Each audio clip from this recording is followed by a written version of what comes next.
This next panel was an absolute blast for a number of reasons. I did not expect to moderate this one, but I was fully prepared when the need arose. To be completely honest, I was hoping I could just sit in the audience and enjoy this one, but I had to fill in last minute, and I am so thankful that I did. Not only was this program jam-packed with amazing talent, but there were some truly groundbreaking ideas explored here. Is it really worth saving iconic architecture or an old but poor representation? What makes an architectural work worth saving from the bulldozer? The architect? The style? The age? The famous past residents? How are preservation decisions made when historical considerations are in conflict with the rights of the current ownership? What's the responsibility of the city, and what municipal rules or regulations help address such discussions? This conversation with industry insiders is amazing, and we explore preservation and progress, moderated by yours truly, featuring Jamie Rummerfield of Jamie Rummerfield Interior Design and SIA, Save Iconic Architecture, Chris Goddard of Goddard Design Group, Anthony Laney of Laney LA, Paul McLean of McLean Design, and William Hefner of Studio William Hefner. As I said, heavy hitters. Love this, and I think you will too. This year's presenting sponsor of the theater at the WestEdge Design Fair in 2024 was Pacific Sales Kitchen and Home, a Best Buy company, an amazing company, a partner of Convo by Design for some time now, and you've probably heard me talking about them on the show. But listen, as a busy professional designer, you know how important it is to find the right partnerships that allow you to specify the right products for every project. Professionals like you don't just have time to waste. So let me tell you about one of my partnerships, and that's with Pacific Sales Kitchen and Home.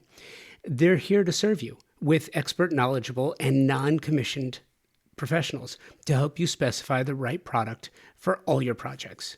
Non-commissioned. That's important. And listen, the cherry on top is they have all your favorite brands that you would want for all your projects, just none of the sales pressure. They give you good information so that you can make the right decision for your clients, because that's what great designers do. And if that's not enough, check out the show notes, click on the link for more information about their Pro Rewards program that every designer should not only know about, but be a part of. This year at the WestEdge Design Fair, Pacific Sales Kitchen and Home presented the theater, which was home to all of the panels and programs that you're going to hear here on WestEdge Wednesdays, like this one. All right, thanks for coming. We'll see you guys next time. This program that we're talking about today, some have said that before every panel talk, I say how great it's going to be and how excited I am, and I do say that, it's true.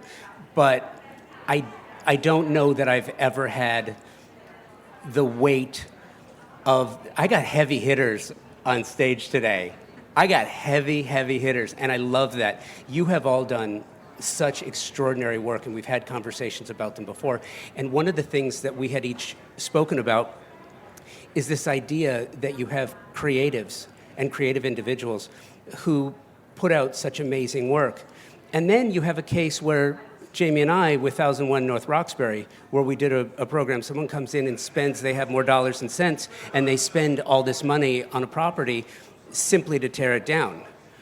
So we started talking, and we're going to be talking about iconic architecture and the nature of iconic architecture and what makes something iconic, or something maybe by a great creative but isn't necessarily worth saving. So we're going to get into that. Before I do, I'm going to go this way, and I would love for you to introduce yourselves. Jamie? Okay. Good afternoon. I'm Jamie Rummerfield. I'm a co-founder of Save Iconic Architecture, the nonprofit organization that brings awareness to historic preservation. And I am also the principal of Jamie Rummerfield Interior Design. Hello, I'm Chris Goddard from Goddard Design Group. We're based in Northwest Arkansas, and we kind of do residential, commercial, and a little bit of everything. My name is Anthony Laney. I am the founder of Laney LA. We are a boutique architecture studio in Hermosa Beach, California, and we specialize in designing homes. My name is Paul McLean, founder of McLean Design, and like Andrew, we specialize in contemporary homes, and we're based in Orange County, California. I'm William Hefner. I'm an architect here in Los Angeles. I have an office in Santa Barbara, and I specialize in doing custom homes, landscape, architecture, and interior design. So here's the hope. Here's what I'd love to do. This is more discussion than Q&A, and I want to sort of launch into this with two examples. And I mean, we could talk about Gardens of Allah, we could talk about Pick Fair, we could talk about the Brown Derby. We could have these conversations, but two in particular that I want to just use as flashpoints to start this. One is 1001 North Roxbury. The other is Chris Pratt and Catherine Schwarzenegger with the, I want to say... Craig Elwood. I know, exactly, right? Yeah. Read your mind. And these are two relatively recent incidents, both very different, but similar in nature. So I want to go around the horn one more time, and I want to get your ideas on what makes architecture iconic. Is it the architect or builder or designer? Is it the neighborhood in which it resides? Is it the social value that happened in and around that particular property? Is there something else? In your opinion, what makes architecture iconic? In my opinion, architecture is iconic notably based on, one, the architect, because it is architecture. Architecture is also art in some people's eyes. And when you have a notable or legendary, even there are architects titled master architects, that is important to take note that these exist and have to have a value put on that level of architecture. And I think to the everyday person, when you look at a house in a row and you don't know the difference, that's an issue right there that we have in our city, in Los Angeles, is the education in architecture and design is not in the general public. And so it's important to put a spotlight on that and bring awareness to that. And then also, yes, cultural heritage, cultural resource, maybe who did live there or what happened there, is also notable when it comes to historic and iconic architecture. I think when we talk about design, it gets a little confusing because no two people like the same thing, so it's hard to get anybody to agree on what's iconic. So I think for something to become iconic, a group of people all have to agree that this is special or means something, which is really hard, and that very seldom or very rarely happens in the design world. So when we're talking about these important properties around the world, it's a group of people or a mass of people that all agree that this is important historically, architecturally. I'm an interior designer, or from a design point. So I think what makes it iconic is that a mass or a group of people all agree that this is an important piece of work, because design is subjective, and that would be kind of my view on that. You've got a great voice. When I think about the word icon, it comes from the Greek word ikon. It means image or representation. And originally that was used in a religious sense. It means like image bearer, or it could be some sort of representation that was almost sacred, right? And so I think the bar for iconic architecture is actually very high. It has to represent something incredibly special, hard to replace, has deep cultural value. I think that very few things meet that standard, in my opinion, but I think it's wonderful that we're having this conversation about that. I couldn't agree with you guys more, but I would also add in, just from my own personal experience, the idea of context. So it's easier in an urban sense to think about that buildings can sometimes be part of an urban fabric, and that's not necessarily what we find here as much in our city. But I grew up in Ireland, and we have a beautiful Georgian city that people destroyed because they thought that buildings would be unsafe or not suitable to maintain. And we were lucky enough to do a project recently in San Francisco, which was one of the few houses that predates the earthquake by 3 years, and it had survived the earthquake. It did not survive the Army and Navy after the war came back, so the interior had been stripped. But we felt it was really important to hang on to that project because of the context of where it was in Pacific Heights and how it added value to that neighborhood. So that's just like a nuance on what you're all saying, you know, that it's not just, is it of iconic value because of the building itself, but what is it contributing to its neighborhood around it? There are many neighborhoods here, like where you work so much in Hancock Park, which, you know, it's the total sum of all the buildings is just as important as the individual. Yeah, it's true. It's true. I'll just add on to that, I think. Yeah, but I think we're the fabric of the neighborhood. They speak of things being contributing members to that fabric or that neighborhood, where something can be architecturally not necessarily significant, but that it's part of that fabric and it's sympathetic to it and it contributes is important. For me, the iconic category I think of as being something that encompasses a piece of work that encompasses sort of the highlights or the sort of known quantities and stylistically of a well-known architect, right? It's a Paul Williams house. Well, it's got this thing, or it's Wallace Neff. It's got his proportion things. It's got this window relations and the type of detail. And to me, that makes things iconic. But I do agree things become, you know, that it has to do with the setting and the time. I think those also contribute to sort of iconic status, as do just the culture of it, you know, what was happening, who lived there, you know, all these things start to figure into it, and I think they all are part of that package. So, I believe that anyone in or adjacent to our industry has the passion for design and architecture and loves what we do, and I think it's surprising to me when you have structures that are so representative in a community and then they're endangered. You have parts of the community who are up in arms and they're upset, and then you have people who just don't really seem to care much. I'll give you an example, and it's happening right now, and that is Price Tower in Bartlesville, Oklahoma. So I live in Tulsa, and last year I went out and I toured Price Tower. For those not familiar, Frank Lloyd Wright's one and only completed skyscraper. 20-story, beautiful building in the middle of Bartlesville, Oklahoma, which, by the way, it's a very sweet place, but it's exactly the type of city that it sounds like to you. And there's nothing else around it that is even remotely resemblant of what it is, or what. If Frank Lloyd Wright, middle of Oklahoma, a 20. So, a couple of years ago, it had not fared well, as most Frank Lloyd Wright projects do, and that's something I want your take on too, because it doesn't fare well. But it was sold for $10 and a commitment for $10 million to restore it. Can you restore a 20-story skyscraper for $10 million? No, you can't. So what they did was they started selling off artifacts. You'll find them on First Dibs. If you go, you'll find them. Original.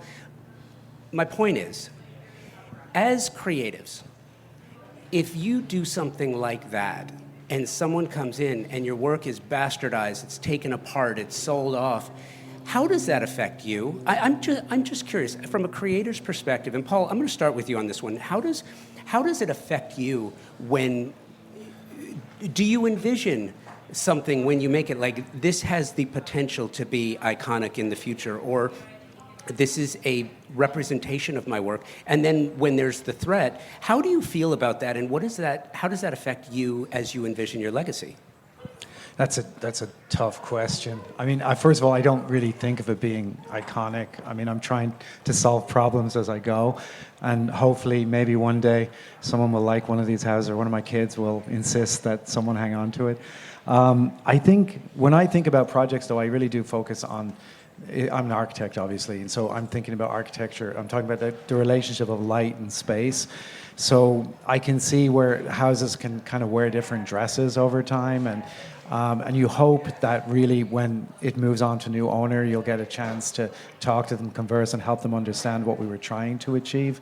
But my hope is that, you know, because we keep making all the regulations so strict now, that these houses that we're all building right now might stand the test of time, simply because, well, you can't build them anymore on those lots. So people will hopefully hang on to them. And I think beyond the iconic part, there's an intrinsic value in just like not taking down structures if possible.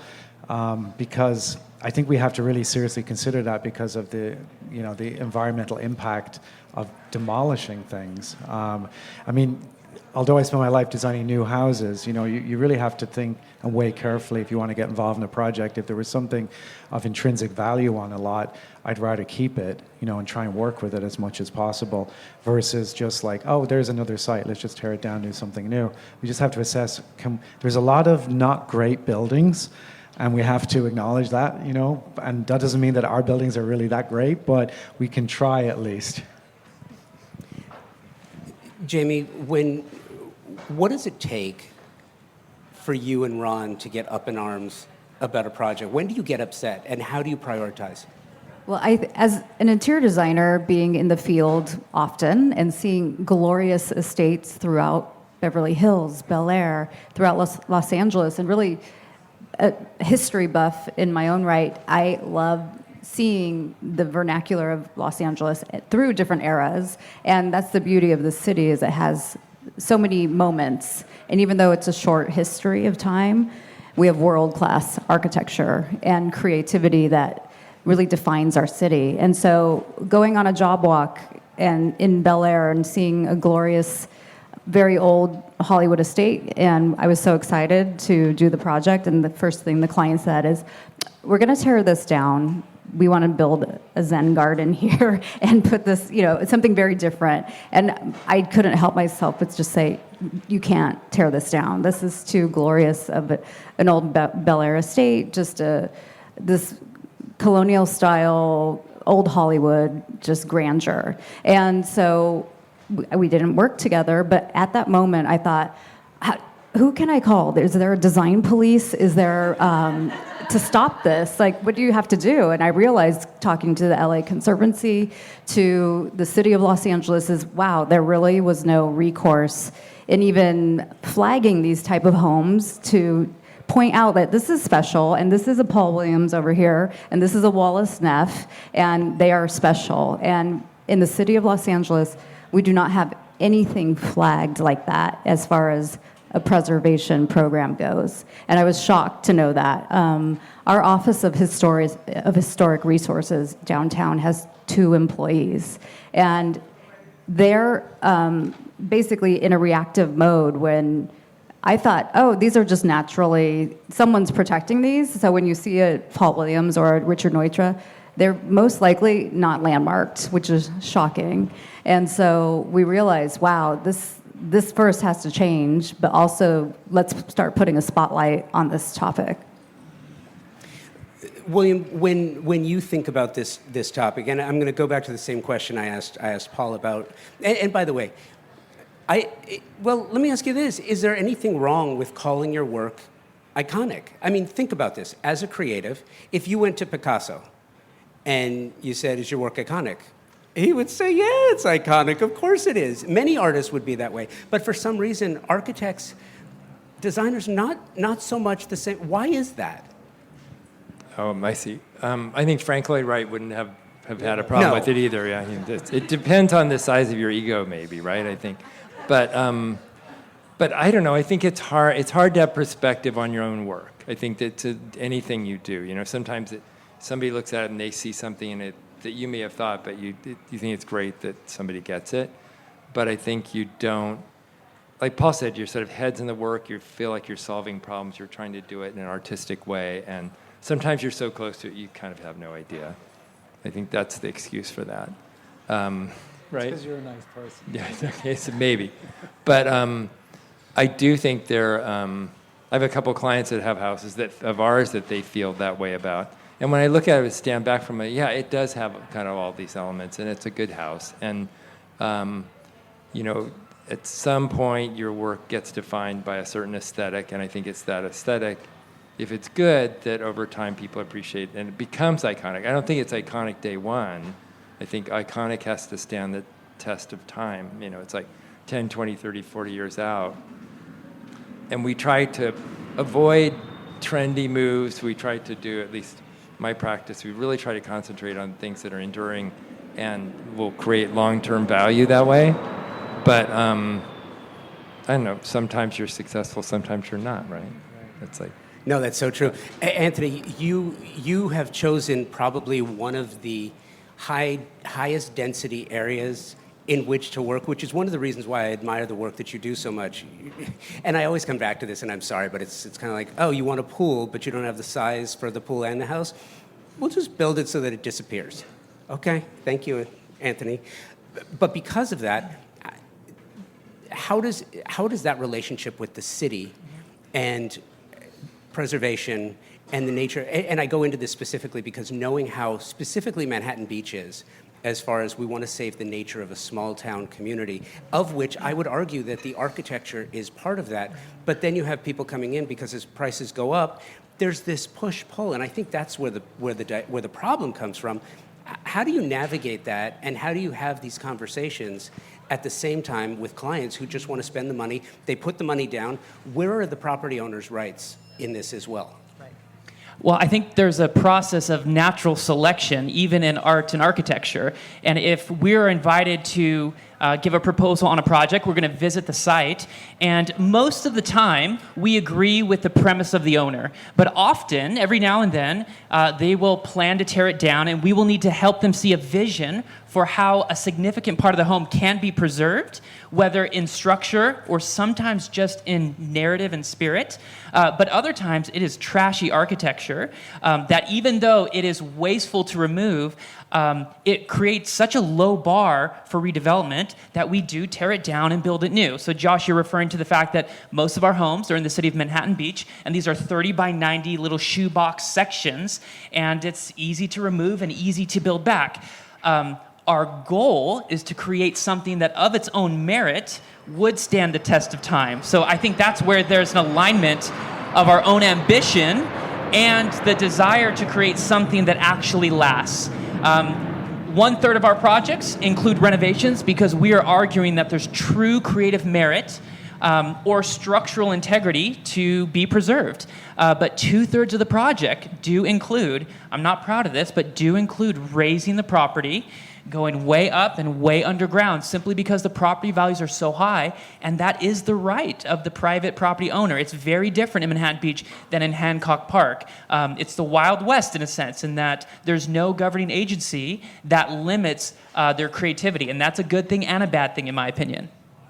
But if I could just add to that, we did a project 20 years ago on Laguna Beach where we used to do a lot of work, and they have a pretty intense design review process, but it leads to this conversation. There was a project we were looking at, and I took the board out there because they were talking about this shack, okay? And the shack was from 1910, but that was it. It was from 1910. Like, it was literally falling down, and there was nothing of value there. And the argument I made, which was successful, we had the same problem as you, Anthony, that we had to get more space because of the value. It was oceanfront. But the argument is this has no real iconic value or historical value. What it is vernacular. And that even though we normally do very contemporary homes, if we were willing to work within the vernacular style of the neighborhood, they were willing to let us take it away because we'd put something back that would contribute at that level, as opposed to if we tried to do a very contemporary home there, which they weren't really willing to do. So I think it's important to think about what is vernacular and how does it contribute to community, and maybe there's more flexibility there. And then you have certain things like you were talking about, Jamie, that are really of intrinsic historical value, which we have to figure out a way to keep. And conversely to that, so Chris, if you're in Arkansas, do you ever have conversations about preservation and restoration?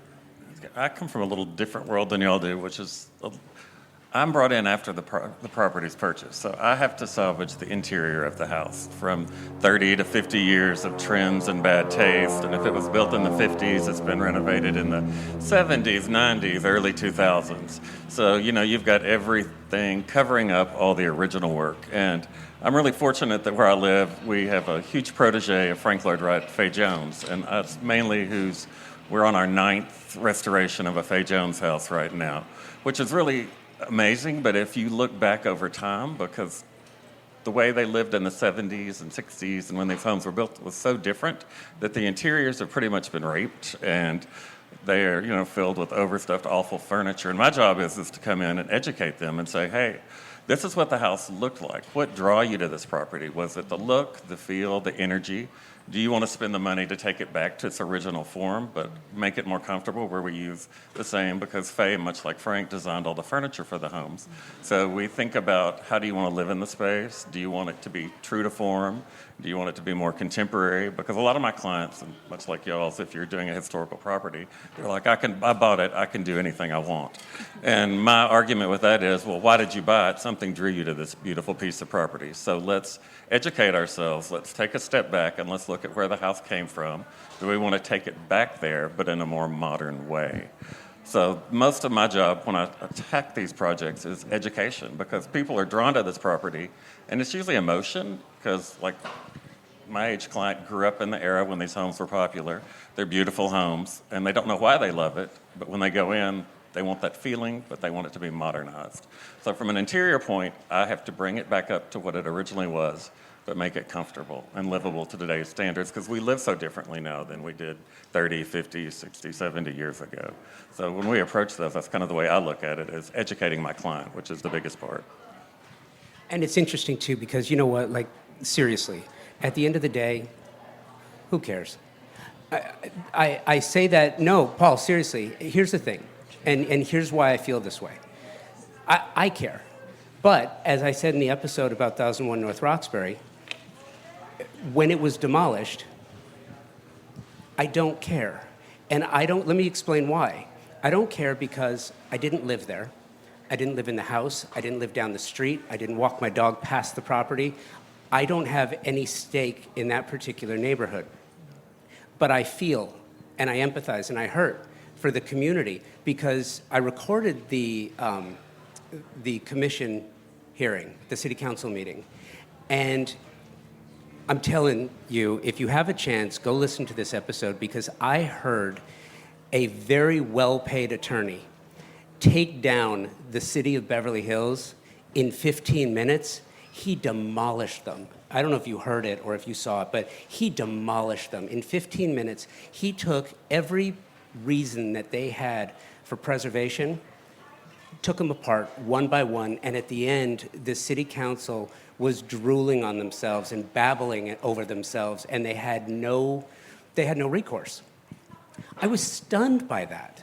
They had no recourse. And the people who lived, Lucille Ball on one side, Jack Benny on the other, Esther Williams swimming in the swimming pool. It was published in 2 magazines. It was beautiful. And it was demolished because a lawyer was able to take the city apart, because someone came in who had more dollars and cents and wanted to own that particular piece of property. The fact that I don't care is immaterial. The people who live there, I would say that architecture is what makes a community. Community is what makes our society. It does matter. That's what I care about. So, listen, William, I want to start with you, and then I want to go back around, and I kind of want you each to chime in on, you have Hancock Park on one side, which in my opinion does a magnificent job. I could be wrong, but I think they do a very good job. And then you have a city like Beverly Hills that has all the resources in the world, who should be doing a good job, yet they don't. Why is that? So, like over the years, I've renovated more than 20 houses in Hancock Park. And it's funny, because in my office, I would get these projects, people would be like, we only should do new houses. And I said, no, you guys don't get it. Like, I think that it's important to do these houses and do them well, because you see them where they're not done well. And if you take them and adapt them to the way that we live now, or we want to live, and imagine the future, you can put them back together for another 60 or 80 years. And if you use compatible materials and details and things so it seems seamless and it's like was always supposed to be that way, it's great. But the reason that Hancock Park has sort of been preserved, a couple things. One is it was built in the early 20s, and it was built at a really high quality level. You go to those houses and they're not falling apart. You go and look at a 60s house, for the most part, you can push it over with your hand, right? And these houses are built and they've stood the test of time. And then the other thing is that the city, over almost 20 years ago, instituted an HPOZ, which is Historic Preservation Overlay Zone, so that they require that initially nothing could change on the front facade of the house, And you could make revisions to the back or the sides. They've eventually made it to where the sides and the front have to remain intact, and you can do what you want in the back. And then they have a review board that reviews all your plans before you go into the city for your plan check and that. So they have an orderly process for it. And their goal is to have that neighborhood not change substantially from the street level and you see it, because it was done well and it hangs together. Beverly Hills has this kind of strange policy where they have a few architects on their master architect list, which are the Paul Williams and the Reginald Johnson and these people who did houses initially. They're on the list. So if a house is like that, it needs to be reviewed before it's thought about for demolition. You have to get a historic report and all that. But they also have a thing of, regardless of that list, if you post a sign out in front of your house for like 10 days that says you're applying for a demo permit, if no one raises a fuss with the city, they'll give you a demo permit. It's crazy. It's a significant house. And so they don't. And it's a couple of very connected attorneys like Josh is talking about who are former mayors, and they're like so well connected to the system. They help sort of grease these things through. But yeah, they don't have the same kind of process. A lot of those attorneys wrote the preservation program, so you could imagine all the loopholes that he utilized because that's who wrote it. Yeah. That's the problem to begin with. Yeah, but City of LA has these in other places, like Little Ombi, and they're different neighborhoods. And the City of Beverly Hills is starting to do that in some of the multifamily areas where the old duplexes are and that. So I think there's progress that way, but it's different. I think it's tough, right? Because the money is the biggest problem, and but I also think that people don't recognize things in the immediate history as having value so much, and that could be as far back as 100 years. And like you said, people are somewhat oblivious, so it works better if a community has a strong person that kind of pushes that through and then actually codifies it in some way. And I think for most people, if something is codified, so you're going to buy a house but it comes with all these restrictions on it, people understand that. People hate uncertainty. They need to just know what they can do, right? So if you have a situation like that, which many cities do, then it's likely that you'll be able to preserve things. But where we are, it's a bit of the Wild West, I think. But it's sad because we're going to not us, but in about 100 years, some people are going to wake up and say, wow, we lost that whole, we value things that are from 1890 and 1910 and maybe 1930, but then we don't value things from maybe 1960 as much, which are the things that are so iconic, using that word, to Los Angeles, and we're going to wake up sometime and realize they're all gone, Yeah, it is tricky because time has to pass in order for us to come to a consensus about what is truly valuable. And I am grateful that Hancock Park has their requirements, and frankly, I'm grateful that Manhattan Beach doesn't. And I think different communities have different stock of architectural merit. And I think it's good to have a conversation about where is the bar and where is the time frame relative to what's worth preserving and what we can still improve on. Well, I'm just going to interrupt, if I can, for a sec. But so one thing that I know of that's helped, that people want to know what they can do, is Curbed LA has, they're always checking for demo permits, who's applying for demolition permits in the city. And that, a lot of times they'll flag things and send them to the council office, but the local council office oftentimes has been responsible for saving pieces of architecture. A few of their constituents call and say, hey, they're applying for a demo permit for, house X, and this is an important house, and the council office can put a hold on the demo permit until people look at it. But it's important. That's something that without orderly processes in certain neighborhoods, that save buildings. So. Kind of what I've found most interesting is this is my 38th year of doing design work and working around the country on different projects. And when I started, there was a group of people.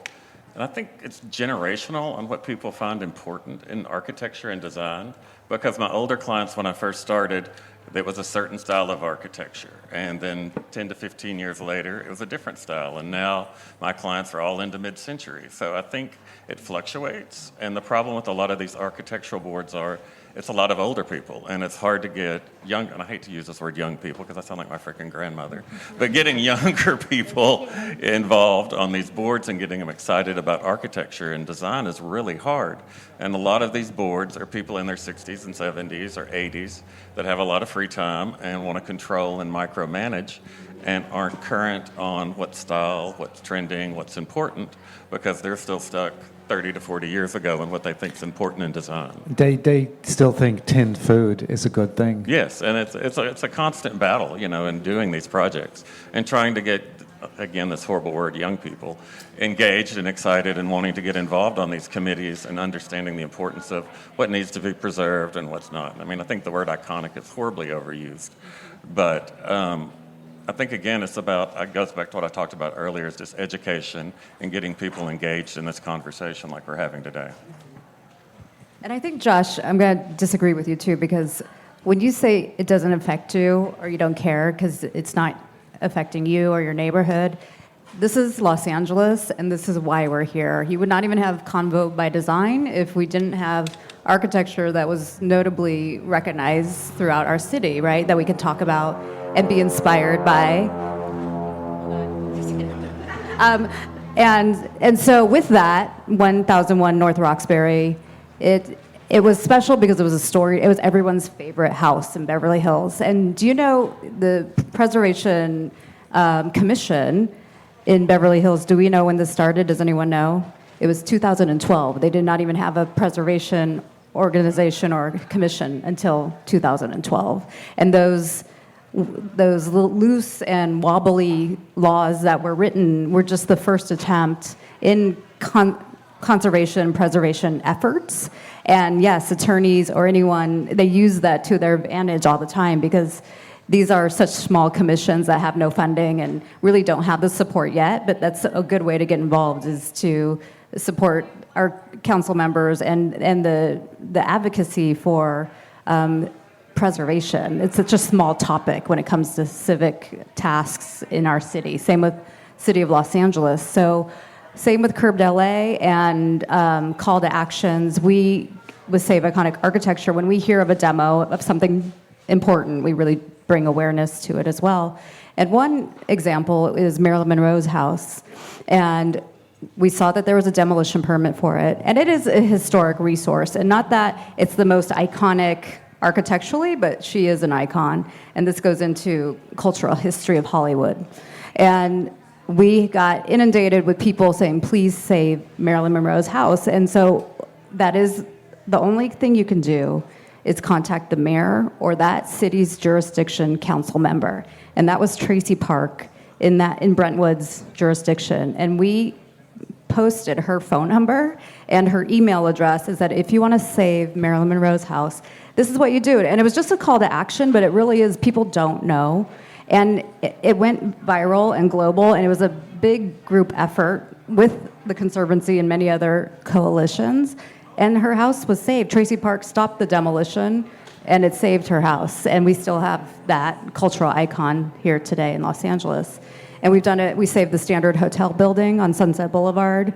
There's a myriad of Neutras and Paul Williams that are the same that probably wouldn't be here today because the dirt is more valuable than whatever is sitting on that. And that's what our challenge is here in the city. And even with the HPOZ, any HPOZ, which is Historic Preservation Overlay Zone, it's exterior only. The interiors are mostly gone. And to me, that's, as an interior designer, that's just as painful because that's the space in which you live and experience the character and all the little details, the hardware, the lighting. It's all gone usually.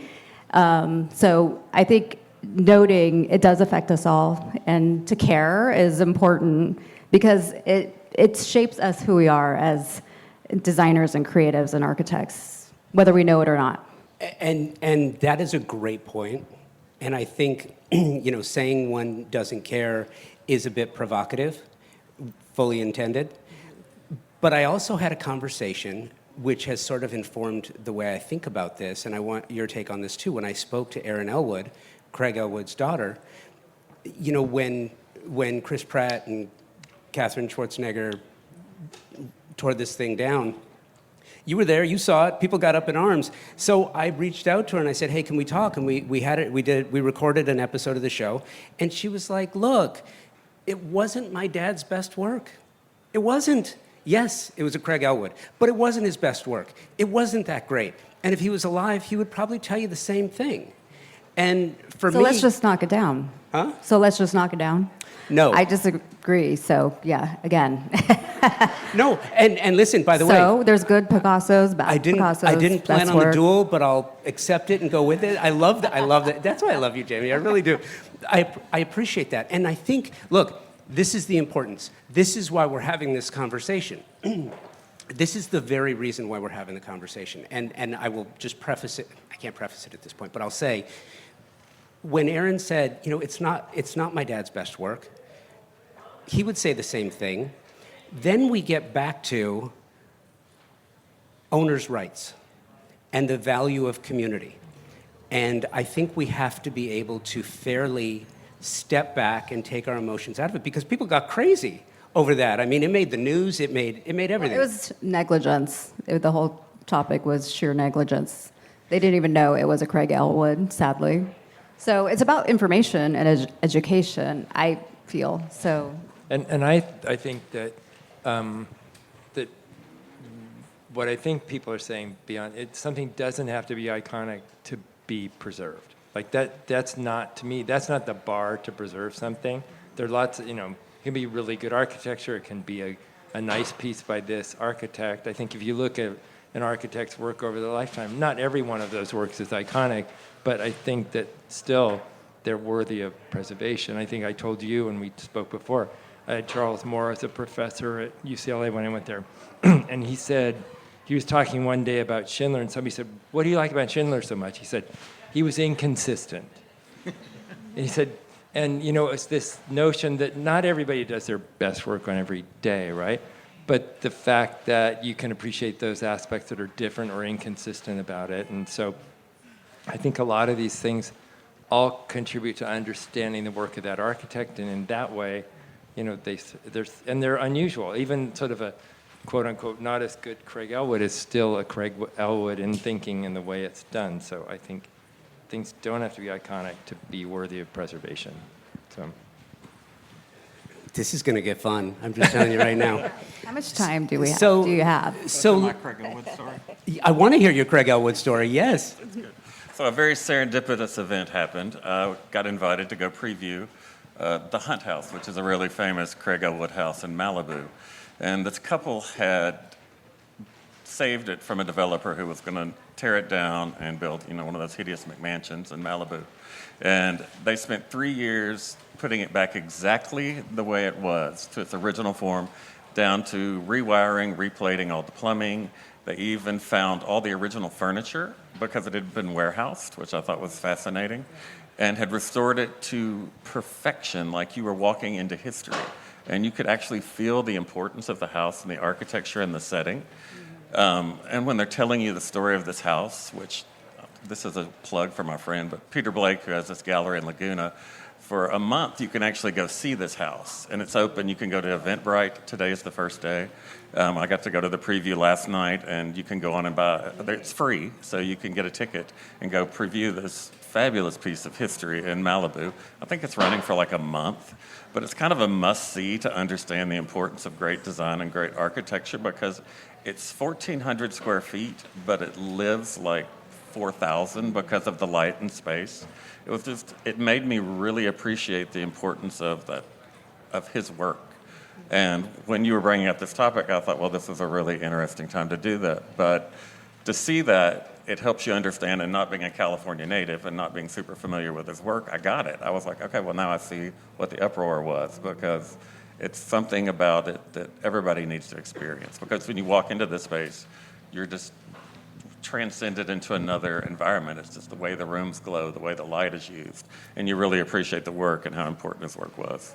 Christopher Alexander calls that the quality without a name, right? I felt that recently when I visited Ray Cappy's house, and it just, I would traditionally be quite an advocate for private property rights, but feeling that home is just transformational. And I do think that even though I'd argue the bar is high, there is a bar that we can fight for preservation. So, Paul, should we have saved every one of Schindler's tract homes or Wallace Neff's bubble houses? No, but I think, well, if I can go like 10,000 feet up, not being an American, there is a tension always in America between freedom. The word freedom is thrown around for everything. You need to be free to do everything. And property rights is a big one. And, you know, to kind of qualify that a little bit, like, you know, property rights are essential to a functioning society. I mean, at a very high level, societies around the world that don't function have very loose property rights. So I'm not denigrating property rights, but I do think there's an overemphasis sometimes on freedom, and we need a structure. You know, like, we can't just hope that people will preserve things, or like you've been so successful, Jamie. This is fantastic, but at the same time, you're putting together these online, you know, petitions, essentially, viral petitions to try and get things. That's not how it should be done. And we can all argue that having committees and so on is, you know, they could be taken over by all the wrong people and so on. But at least there's a format and a process. So I would be a very, very strong advocate of a citywide, you know, process to deal with this. And, you know, a lot of houses aren't worth keeping. Let's be honest. And even a lot of really famous architects' houses are not worth keeping, potentially. And there are other factors, but at least give people a chance to air that, and we may manage to save a few more. Let that sink in for a minute, because I think your point is spot on. In a city where full of dingbats, I think every single dingbat ever built is still intact. I don't think a single one has ever been torn out. And we've lost pretty much everything else. So, what do you wish? I'm going to start with William, and I'm going to go this way, because I think this is where the rubber meets the road. What do you wish cities with significant, let's take the word iconic out for a minute, because I think it's like luxury, right? It's just one of those words.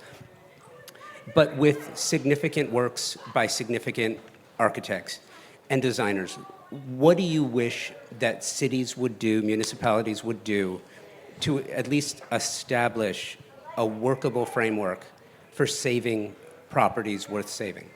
And how do you differentiate if you're those cities?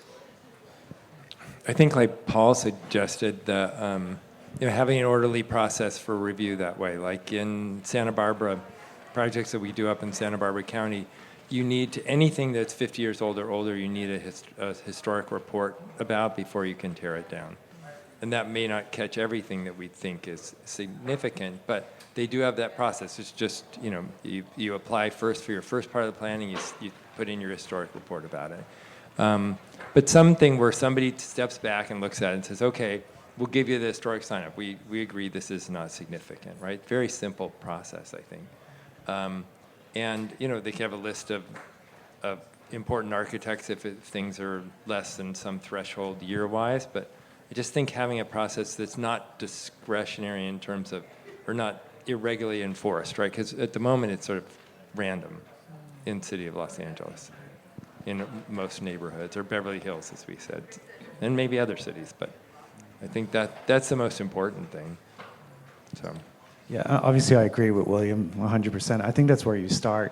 And it is a new city relatively, but if we all think, why does everyone want to go to Italy or Spain to see these beautiful old cities? Well, they were new once too, you know, but someone didn't knock them down, right?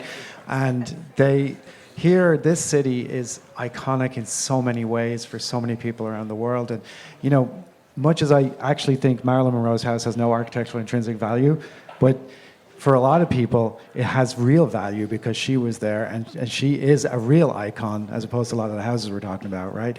So that's part of our cultural fabric in this city that is what draws people here. And, you know, if we aren't careful, we will just lose it all. Like, there would be maybe a really big McMansion on that site, you know, and be like, oh yeah, Marilyn Monroe used to live there, and people will just keep driving, you know? So I think we have to really I think I agree with William completely. We have to put some level of formality into this and realize that we are a grown-up city now. You know, it's not 1920 and people are just arriving on the trains to pick oranges or whatever they did back then, you know, or make movies. It's a real city of like essentially 20 million people in this greater Los Angeles, and we act like we're some kind of village, you know? I had the opportunity to live in and care for the Gamble House in Pasadena, and it was really fun to be around the constant conversation on this topic. We couldn't install a stanchion, right? Of course, without it being reviewed by an academic board to make sure that it is in line with the existing character or the original character of the house. And often there are layers and layers that you have to peel back in order to get to what is the soul or the essence of where the value is. I really do like the rule because it feels like it can be fairly enforced around if it's 50 years old or some age old, that it at least requires review. But if it's younger than that, then in my opinion, the standards should be less strict, in my personal opinion. And I find that people have got, a lot of this is based on emotion, I find. And in the world of social media and the digital age, early on when we were doing projects, nobody knew about it. Now I'll post that we're doing something and I will get 1,000 comments on how can you be doing this? What could you do to that? It was perfect. Why would you want to change? What are you doing to update? So I find it fascinating how interested people are and how passionate they get about an architect that they love. Like when I'm doing a Fay Jones because he's from our area and the school's named after him, I mean, I just get hammered on what could you be doing? Why would you touch it? What could be wrong? What in the world? And again, it goes back to I'm huge on let's educate everybody and bring in younger people to help make the decisions. It's kind of up to all of us and those of you interested in the room to get involved, because right now it's people, small groups of people in their 60s and 70s making these decisions, and they're not based on what's happening in the world today. So I mean, again, and it's a passion thing. I mean, we all have to be passionate about it. I think design evokes a lot of emotion. Yeah, our Cultural Historic Commission is all, number one, they're volunteers of the city of LA, which I find odd, and they're all in their 60s, 70s, and almost behind closed doors, not out in the, don't see what's really the wide demolition of our city that's like rapidly happening. And so my wish is, and I, as an interior designer, I never dreamed I would spend so much time at City Hall and seeing and advocating for places that should be saved. And it works sometimes, and sometimes we've had horror stories where it did not work, but we tried. And my wish is that, yes, the legislation is there so that the preservation program is enacted. You know, Barbara Lowenthal did Santa Barbara's preservation program, and she went parcel by parcel, wrote every address down of most of the main streets, and documented the historic nature of Santa Barbara. And that is why it still looks the way it does today, because it probably would not look that way if it was just left uncovered in just the Wild West. And so Los Angeles deserves and needs the same thing, where there is a preservation, like a chief of preservation for the city of LA. We don't even have a city historian. And so just advocating for the support of historic LA and preserving LA. And that would be a coalition that would be built. And with Save Iconic Architecture, we're working on that, but we would welcome more minds and ideas to really put forth that plan to the city. We have Survey LA, which exists, and it documents our historic resources throughout the city. But that sits in the corner over here, and building and safety is over here, and they don't. It never kicks up historic potential property. There's no documentation that way when you're applying for a permit, and so for demo. And so if they could talk to each other, that would be a great next step. So that's what we're working on. I'm just curious, and I'll just throw this out there as we wind this down. I'm just curious, since we've all been looking for a reason to make AI relevant in our own lives, do you think there is an opportunity to take a Save Iconic Architecture, to partner with the city of Los Angeles, who partners with the AIA, using AI, which takes away the excuse of having the bandwidth and the personnel to document every property because it's already on the rolls. It's already on the tax rolls. So you've already got dates and addresses, and in many cases, you've got creators and architects because, depending on years. So is there a value for something like that, and what do you think it would take to get a partnership with certain cities and private groups and groups like AIA to make that happen? I'd love to know that. Please. Well, in the past, it was we didn't have the tool to bind everything together, to activate it. But with AI, good Lord, we're all looking for a reason to make this thing we hear about every day relevant in our own lives, except for the fear of taking our jobs. So is that a thing? You still need a creative mind to do AI. The deal with the AI is it might, again, bring in a little bit younger generation that's passionate about technology and merge that with design. And I think that is a good way to get younger people involved in it because they're the ones who are way more in tune with AI than I am. We've tried it in the office, and it's way over my head. It scares me. But I do think that it's a good way to engage people in college and younger designers and younger architects to get them involved. Tough one. It is a really tough one. I don't know that AI is really very useful for anything in the real world yet. Maybe it will be. Maybe it can do. The problem is a lot of the information you'd be thinking is not digital, so it's not like the AI can go in there to City Hall and open the files and figure out which house was built in 1940 versus 1950. It's probably not much of a help at this stage, but I think the best thing we could all do if we wanted to try and promote it more and use the little audience that we all have here, to maybe do our little bit to push it, try and make it cool and trendy, and make people aware of their surroundings and maybe put a little pressure ourselves onto City Hall when we can. And, it is one thing that I don't think is particularly politically contentious on some levels, at least, that we could go to anyone on any side of City Hall and say, we really want to keep a little bit more of LA. Most people are okay with that, so we can make it a non-politically dangerous topic, maybe, or maybe the freedom rights people will be all over it. I don't know.